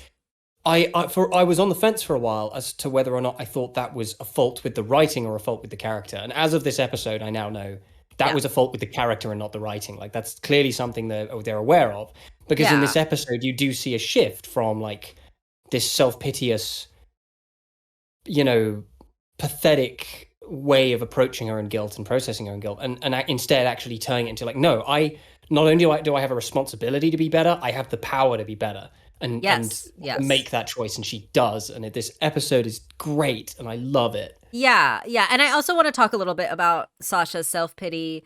Morgan has some really great comments in the chat, but I also just wanted to, like, ask these questions of, like, where does that self-hatred of hers come from? I'm really curious as to what Sasha's, like, home life is like, what her life with her parents is like, because, we get kind of hints as to what it could be like with previous flashbacks and previous episodes, and, we get that exchange that she has with Anne where Anne needs to go back to her parents' house for her birthday party and Sasha's like, be with your friends who actually love you, right? And so like that to me is a really telling line of like how Sasha must feel about her family. And yeah, I'm curious if we're gonna get any more information about like where this comes from for Sasha. But now at least in this episode we're seeing that this is a consistent character trait of hers, that she does tend to turn this hatred and anger inwards towards herself, right? This was also just kind of a funny moment where Grime absolutely destroys Hop Hop's bed and is reading. I don't know what exactly Hop Hop is reading, but he's looking at some pretty sexy looking pictures of some potatoes. That's all I'll say. I don't know what exactly is going on here, but yeah, actually I want to acknowledge what Morgan says in the chat here, that Sasha's home life might be similar to Grace from Infinity Train. We know she has a pool, so she's probably rich, but her parents probably neglect her. And yeah, I kind of have a similar theory about Sasha's family and her home life, whether it is kind of similar to Grace. And even Grace had that problem, right, where she felt the need to be in control all the time, because that was the only way that people were gonna acknowledge her, right? So I wonder if Sasha's kind of got a similar family life going on. And yeah, Zoe, there's some not safe for farm stuff in this book for sure.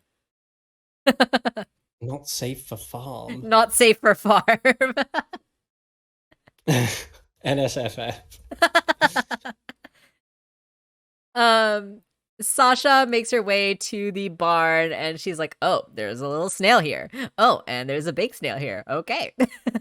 Which is just kind of nice. And then she tells them, "I'm going to go into the trash where I belong," right? So again, really self-pitying, really like self-hatred stuff going on here, which is really a big part of her flaw, a big part of her character. And there was a line here that oh, excuse me. There was a line here that a lot of people like latched onto where, she's surprisingly awakened by grime and she kind of like spits out these lines right as she's like waking up, and she has this one line where she's like, "Of course this is my natural hair color." And that's got everyone like absolutely freaking out. They're like, "Oh my god, Sasha isn't a natural blonde. What color is her hair?" Which I just think is really funny, and I'm curious. What color do we think her natural hair color is? She strikes me as definitely a redhead. Oh, you think so? She has major redhead energy. She could be. She could be. That's really funny. The generic hair color would be brown, but Yeah, I don't yeah. know. I prefer the idea that she's secretly a redhead. That'd actually be pretty fun.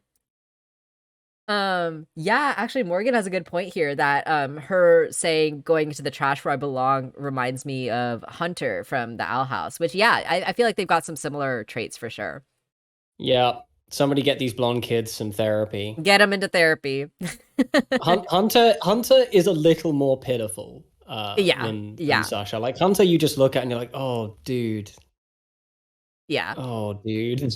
Hunter is the kind of guy that gets his ass kicked by a lesbian, and Sasha is the lesbian that will kick ass. They would kick his ass, yeah. Although I don't feel like Sasha and Amity would particularly get on very well. No, they probably wouldn't. Like Sasha would say something at the slight of loose, and then Amity would be like, okay, let's take this outside. I'm ready to take you on. No one messes with my awesome girlfriend. Oh, absolutely. Absolutely. Lesbian on lesbian violence right there. Do you want some worm waffles? These look delicious. Oh my god, they look so bad. Those might that might wake you up for some nice lovely breakfast. I did just have some chalky spread on some bread, nice. which was nice. That's yummy. It's chocolate orange spread. Ooh, that sounds delicious. Yeah, it is. It's great. Better than worms, at least. Better than worms. No hate on Sasha, but Amity would kick her ass. That's interesting. I am curious as to who would win between them. Amity, I don't think it would even be a competition. Amity, we've seen Amity in combat. She's ruthlessly efficient. True. Amity Sasha did get her ass kicked by Anne, so yeah, that's probably fair. We look at her taking on Hunter. Like we both know she could have done that fight indefinitely. She was not flinching. She could have ended him. The only reason that fight ended the way it did was because Hunter used her better nature against her. Yeah, absolutely.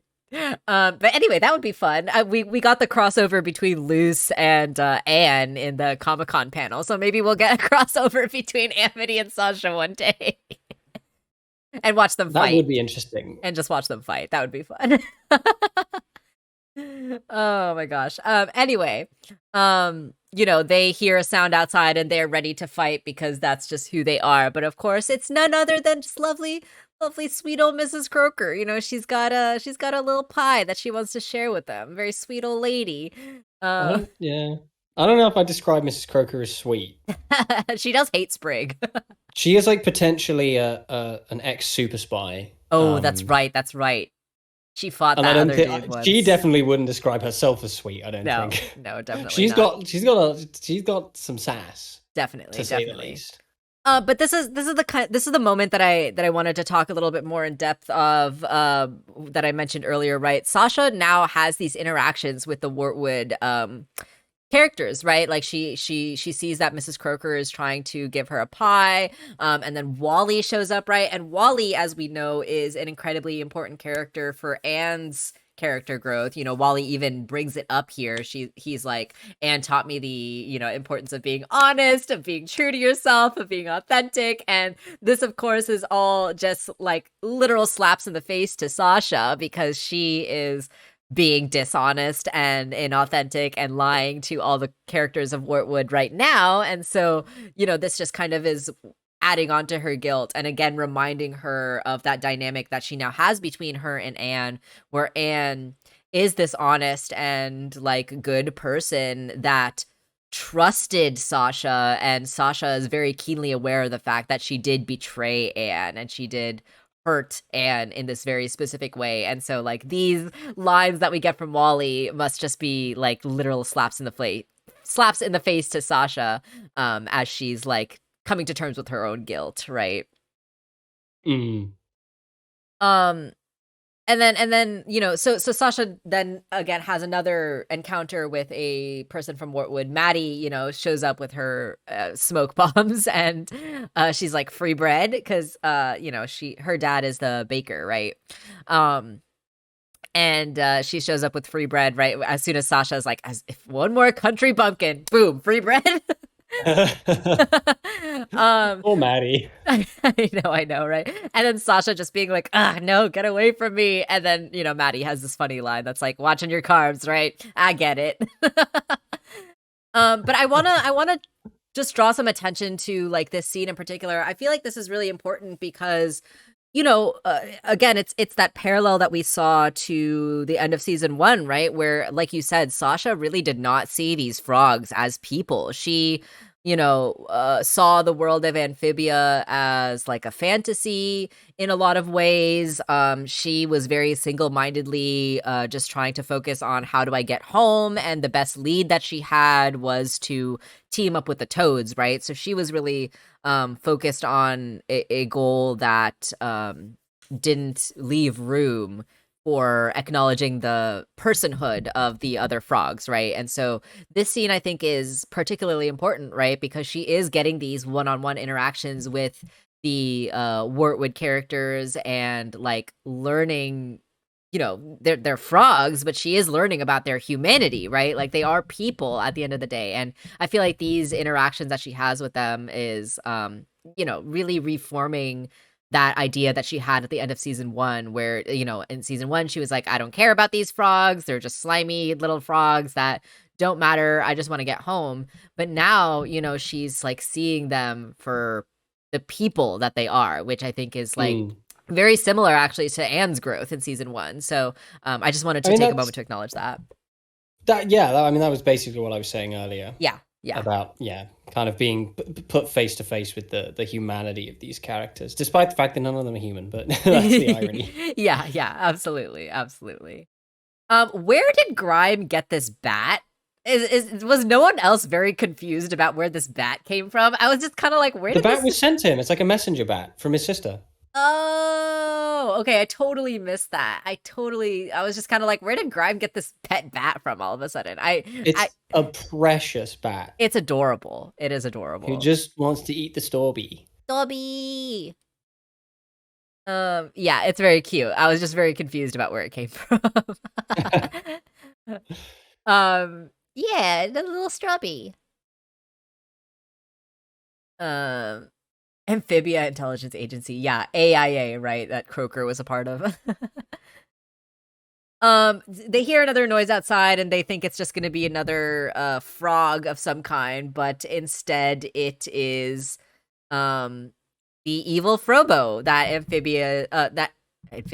Andrea sent after them to kill them, right? And so I really love the action in these episodes. They're always so fun. It's always super well done. The bat reaching for the strawberry is very cute. I wanted to just pause on this frame and acknowledge this moment just because it was very fun to me. These evil Frobos are very fun, in my opinion. Like, even the evil Frobo that we saw in the first episode was very, like, goofy in a lot of ways and very fun. And this is just another one of those moments, right, where they do their expressions in their eyes and the little exclamation points it tickled me. I just really liked it. It was really fun. Yeah, so Sasha and Grime fight the robot, but they are not able to kill it in time before it calls for reinforcements, right? Um, Grime is even like, there's probably a whole army on the way here. We should probably just pack up and leave, right? Grime is very much thinking of himself and his own safety. He got the letter from Beatrix, and he's like, we should just go. We should go meet up with my sister, and figure it out from there, right? But Sasha is going on her own journey internally, and she has just acknowledged the humanity of all these Wortwood characters. And now that she knows that there's a killer army on the way, she is reevaluating, right? Whether she does want to just leave them to fight for themselves, or whether she wants to, essentially do what she told them, right? That she was going to do, which is protect them. I mean, a couple of things. First of all, the town of Wartwood functions in this similarly to how the city of New York functions in the Sam Raimi Spider-Man films. Where they are in this more so, there are individual characters, but as like a collective body, they are a character. Yes, definitely. Who, much like they do with the wonderful train scene in Spider-Man 2, they step in and they're willing to defend. But also I find it interesting that Grime kind of brings out the worst, I think, in Sasha. I think Grime feeds into her basest instincts as a character, and those Yeah. But also there is a flipped side to that, which is that Sasha brings out the best in Grime. Yes, I did want to get into their dynamic for sure, and I really love that you brought that up. And I'm going to leave that there for now, but that will obviously be more relevant later on in the episode. Yeah. I do love Grime's character growth from season 1, because Grime has changed a lot from season 1. And especially for a side character, he's gotten a lot of development, which is really fun. Grime is honestly probably my favorite side character in the show. Like, he's so great, he's so well done, he's so interesting. And you're so right that their friendship, Sasha and Grimes' friendship, has really changed both of these characters in a lot of really interesting ways. So yeah, we'll talk about it more when we get to that moment later in the episode. But yeah, really good point that I wanted to talk about for sure. But we'll go ahead and move forward. Sasha is like, no, we have to stay and protect like we said we did, and Grime being like, no, we have to go. This manipulation and backstabbing is like your thing, right? Is what he says to Sasha. And since when have you cared, right? He asks, and she says, since I saw the consequences of my actions. And something that I really want to emphasize in this episode is that Sasha is coming right off of the tail end of seeing one of her best friends almost die, right? Like, she actually doesn't know if Marcy is still alive or not, right? Like, she just came off of the tail end of this really traumatic event where she just saw her best friend get stabbed, more or less due to the consequences of her own actions, right? Like, Sasha does have a lot of blame. I mean, obviously Andres is evil and it is his fault at the end of the day, but like, Sasha does take on a lot of the blame for what happened. It's almost like, I would be really tentative with using the phrase ego death, because I think that phrase would be more appropriately pointed at a character like Catra and She-Ra. Sure. But it's almost an ego death. Yeah, absolutely. The end of season 2 and the start of this season is almost a bit of an ego death for her. Yeah. And I think that's completely fair for her character, considering what happened to Marcy, right? Sasha goes into Anne's room, and of course we get this scene where she finds Anne's diary, and this was particularly gut-wrenching, right?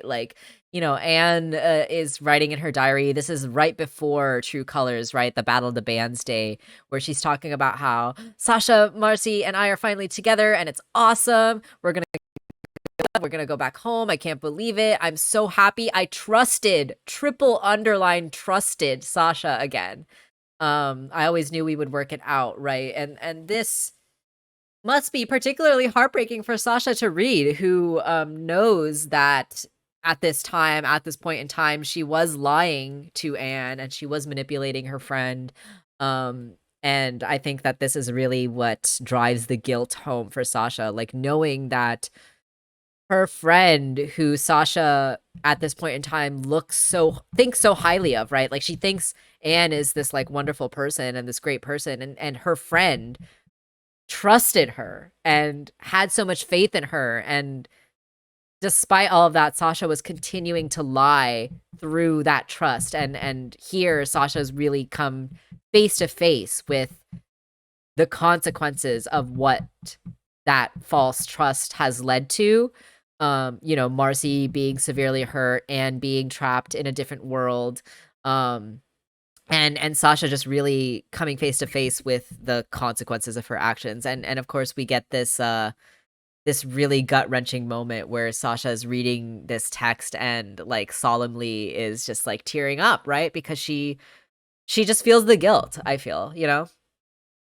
You basically said it all, though. Yeah. You said what I was going to say. It's just the point at which I think the use of the diary specifically as a narrative device is really, really important here and really specific, because a huge part of her problem as a character and one of her biggest toxic traits as a person is that she struggles to put herself in other people's shoes. She struggles to consider how what she says and does affects other people and what it makes them feel. It's her way or the highway. So having specifically this moment where she's being given Anne's unfiltered subjectivity in the form of writing is really, really important. Because it could have been anything. It could have been anything that pushed her to that point. Yeah. But it's a diary. It's specifically a diary, and it's like definitely. Yeah, I totally see what you are saying, Zoe, that this moment was also kind of fruity. I know a lot of people who are into shipping do very much like the Sasha is in love with Anne ship. And I do like that. I will say that that's fun, and for shipping and those purposes, I think that is fun. But obviously Sasha does have a lot of love for Anne, right? And whether that's romantic or platonic, like it's very clear that Sasha does love her friends very much and does have like a very strong care for them. And yeah, it really did have to come down to the fact that she had to realize that part of what it means to care for someone and to love someone is letting go of the need to control them, right? So that's kind of like the thing that Sasha has to learn. Absolutely. Yeah. Morgan says, at first I was like, WTF, it's an invasion of privacy, but it's also important for her to have done that. Sasha's issues is that she thinks she knows what's best and doesn't listen to others' thoughts and what they think. So now that she's seeing Anne's thoughts she never allowed Anne to express, it's kind of a slap in their face. Yeah, absolutely. Exactly. It's specifically getting that unfiltered perspective from Anne that is what allows Sasha to really acknowledge the consequences of her actions. Basically, this episode is just a great episode. Yeah. It's just a great episode. Yeah. Have in the span of about the span of 11 minutes, they've done everything they needed to do to get me, the biggest naysayer of this character, on board with this character. Yeah, absolutely. We get this parallel again, right? Where we get the shot of the close up on Sasha's eyes, which we've gotten 2 times before in the series, but it was always when Sasha was trying to intimidate Anne, right? Like she was like, end of discussion, close up on the eyes. She's like squinting and intimidating, trying to be mean to Anne. But here, she's got the wide eyes. She's determined. She's like seen the error of her ways. And I love this parallel again, where she's like really, seeing herself now, right?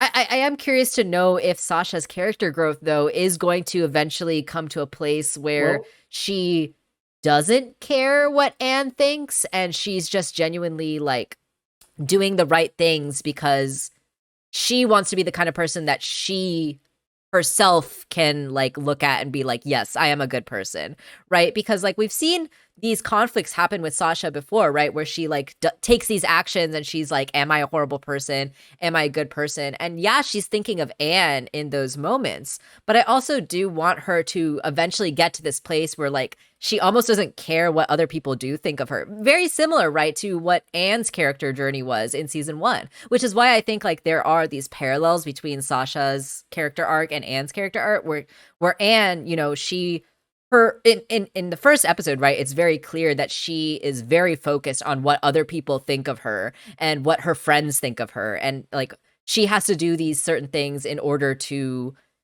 have her friends think of her in a certain way, right? And I feel like Sasha is very similar, right? Like, you know, when she was helping Grime in season 1 get a hold of Toad Army, right? She was like, you have to be nice to them so that they'll do what you want, right? And so, like, Well, as far as that's concerned, actions speak louder than words. right. And the fact is that, and this is kind of the point of what I was saying about taking that self-pity and turning it into action, turning it into something actionable. It's not, these aren't empty words that she's saying. These are things that are backed up by an immediate recourse, right? Yeah. And that is only going to snowball because she comes to a certain conclusion at the end of this episode about what she has to do next and where they're going. Yeah. And that will be the basis for the recovery of their relationship. Yeah. Nothing she says is going to be the basis for that. It's going to be what she does. Right, And absolutely. the state of her as a character by the time Anne returns. Yeah, no, definitely. And so I feel like it is going to depend a lot about, like, you know, how successful is Sasha going to be now in, you know, joining forces and taking on Andreas. But I do feel like this is a really good starting point for her redemption, right? The episode is called Turning. No. It's a good turning point. It's a good turning point. There we go. You know, Sasha is coming clean to the town of Wartwood. And I just also want to say that, like, we've seen this sign of Wartwood multiple times throughout the show, right? The slow to accept or whatever sign that they have in the back. So like that idea of like, you know, you have to earn the trust of these people is like constantly a theme that we see throughout the show. And again, this is coming into play. It came into play with Anne, it came into play with Marcy, and now it's coming into play with Sasha, right? Which I think is like very poignant that this is happening in like with this in the background, right? She comes clean. She says that she lied about Anne sending her. Anne's in another world. I just came here and I'm a fraud. She didn't have to tell these people this, right? But she realized it was the right thing to do, and she's also gonna keep the word that she told them, right? She told them that she was gonna protect them, and now she's gonna hold up her end of the bargain. And almost as if it was perfectly on cue, here comes the evil frog army to kill them all, right? Classic. We've all been there, am I right? and this line, I will admit, got a good chuckle out of me because I was kind of getting emotional during Sasha's speech here, and I was starting to tear up a little bit. And of course, we had to cut the tension a little bit with one of the Wartwood characters being like, "Whoa, Nelly!" And then, of course, there's a character named Nelly that's like, Nelly. "I'm here." Like, who are you? Where's Nelly been this whole time? We've never seen you before. Like, who even are you? Oh man, good stuff. So yeah, really a good break of the tension there. Got to throw in some comedy. And then of course we see the giant evil frog robot, which I think, you know, it's based off of a real frog. I've seen photos and videos of this kind of frog before. That's actually kind of gross looking. If you want to look up this frog in real life, it's actually kind of nasty. So proceed at your own discretion. But there are these frogs, right, that actually like hold their eggs like on their backs, and then the eggs will hatch, and then like it looks like the frogs are like coming out of its back, and it's really kind of gross. But that I believe is what this frog is a reference to. Yes, how could we forget that emotional monologue that we got from Nelly in season 1? Oh man, y'all are very Beautiful. silly. One more thing that I want to acknowledge about this frog robot thing is that it really gave me video game boss energy. I don't know about you, but it really reminded me of like a boss that you might encounter in like Legend of Zelda or any of those. I like was just kind of about to RPGs. say that, yeah. Yeah. The Legend of Zelda vibes are very strong in the show, particularly Breath of the Wild, which they make specific references to. Yeah, yeah, absolutely. The Zelda vibes are super strong, and this boss totally reminded me of like a Zelda vibe. You looked up the frog, Zoe. I warned you. I warned you. Be careful. Be careful of that frog. It's pretty nasty in real life. Just like me. No. Of course we get a dramatic moment, right, where Sasha seems to be in peril, but of course we cannot move forward with this fight without Grimes coming back. And so Grime of course shows back up and is able to protect Sasha. And again, it really does kind of show the growth of Grime and their friendship. This is kind of the smoking gun. This is the Chekhov's gun rather that I was kind of setting up for. Yeah. Where I was saying, you know, on one hand, Grime brings out the worst in Sasha, but Sasha brings out the best in Grime. Yes. Which definitely. means by proxy, Sasha going on her own arc now is just perfect for Grime to go on his arc and kind of continue his journey into not being such an asshole. Yeah, and I really do love their friendship, you know, like Grime comes back and he's like, my sister might have weapons and an army, but she doesn't have you, Lieutenant, right? And it really just goes to show like how true and how deep their friendship is at this point. Which I love. I love that for them. They're so sweet. But of course, the battle is not over yet. We've got more frog robots coming to attack them, and they're kind of like hardly a fair fight. It's 30 against 2, right? But as we know, our little country bumpkin citizens of Wartwood are not as peaceful and harmless as they may seem. I absolutely loved this. This got a really good laugh out of me when Croaker came and bonked the robot, and then their spider came and absolutely just disintegrated it with the acid. This is why I'm afraid of spiders, people. They will murder you without remorse. Well, I mean, some will as a defense mechanism. Can't trust them. Some will as a defense mechanism. Can't trust many them. Many are just trying to live their life. Can't trust them. You terrify them. You leave spiders alone. Can't trust them. Coming to the defense of spiders here. You bully. Leave him alone. Croaker has 100% killed before. Oh, absolutely. She was, as we established, a frog IA assassin. She was definitely a spy during the Frog Cold War and definitely killed people. Absolutely, 100%, no doubt. I also really love Wally, him beating up the robots with his accordion. That was very fun. Yeah, totally agree, Rooster, that Wartwood residents are just out for blood. They crave violence all the time. Maddie is throwing spells at the frogs, turning them into random objects. Ivy is here kicking ass. And of course, like, I love that this came back into play too, right? Like, we already established that Felicia, Ivy's mom, is a martial arts expert. And so she's also kicking ass, which is really fun. And also, Loggle is a psychopath. Yes. Oh my God. How did I skip over that? Loggle, like, just ruthlessly ripping out the eye. He was ready for some violence. This guy is always on the edge of like beating people up. I think he's just waiting for the opportunity, and he's unleashed the beast now at this point. Another day, another step closer to bankruptcy. I'm a complicated man. Yeah, absolutely love it. This was also so satisfying, right? Just like watching Grime and Sasha be absolutely stunned at how horrifyingly violent the Wartwood citizens are. Grime particularly with that face. Yeah, Morgan, totally. Loggle was totally waiting for this moment. He was anticipating the day that he would get to rip someone's eye out. And this moment in particularly really reminded me of, like, those video game boss fights, right? With those heat-seeking missiles that get shot at you, and how in a lot of video games, a lot of bosses, you have to, like, maneuver yourself so that the heat-seeking missiles end up hitting the actual boss, right? This is a very common video game tactic that we see in a lot of boss fights. So I thought that this was like a fun kind of nod to that, as well as like a really fun way to go about this battle. Classic. And then, of course, we got to see Loggle again being absolutely bloodthirsty. Loggle needs therapy, I think. Yeah, he might need some help. According to Croker, he's enjoying this a little too much, right?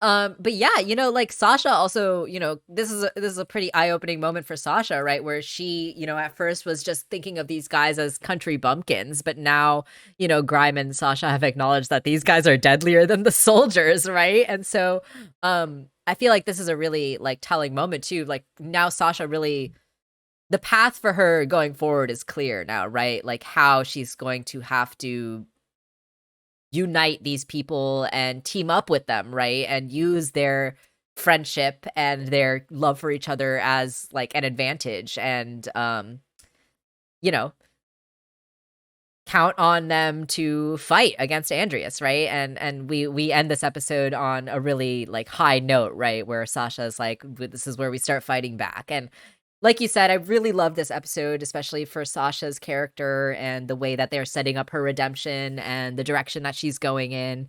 Yeah, I'm so pumped to see Sasha befriend all the citizens of Amphibia. I'm really curious if she's gonna like continue to travel through different towns. Like, are we gonna get to see those like tiny frogs from like the Biddyburg frogs again? Oh, I love that episode. Yeah, are we gonna get to see like the rich frogs, the like fancy town people again? Like all these, places that we saw in season 2. Like I'm wondering if Sasha's gonna kind of go back and, almost follow Anne's footsteps, right? Again, there's that parallel between Sasha's character arc and Anne's character arc where now Sasha's kind of following what Anne was doing and befriending all these people. And yeah, I'm so excited to see where this is going. Any other It's thoughts? gonna be great. Yeah, any other thoughts that you have on this episode before we wrap things up? No, I feel like I've said everything I need to say. Great episode, super stoked about it. Sasha's great. Yes. Can't wait to see where it goes. Yes. Great. Yes.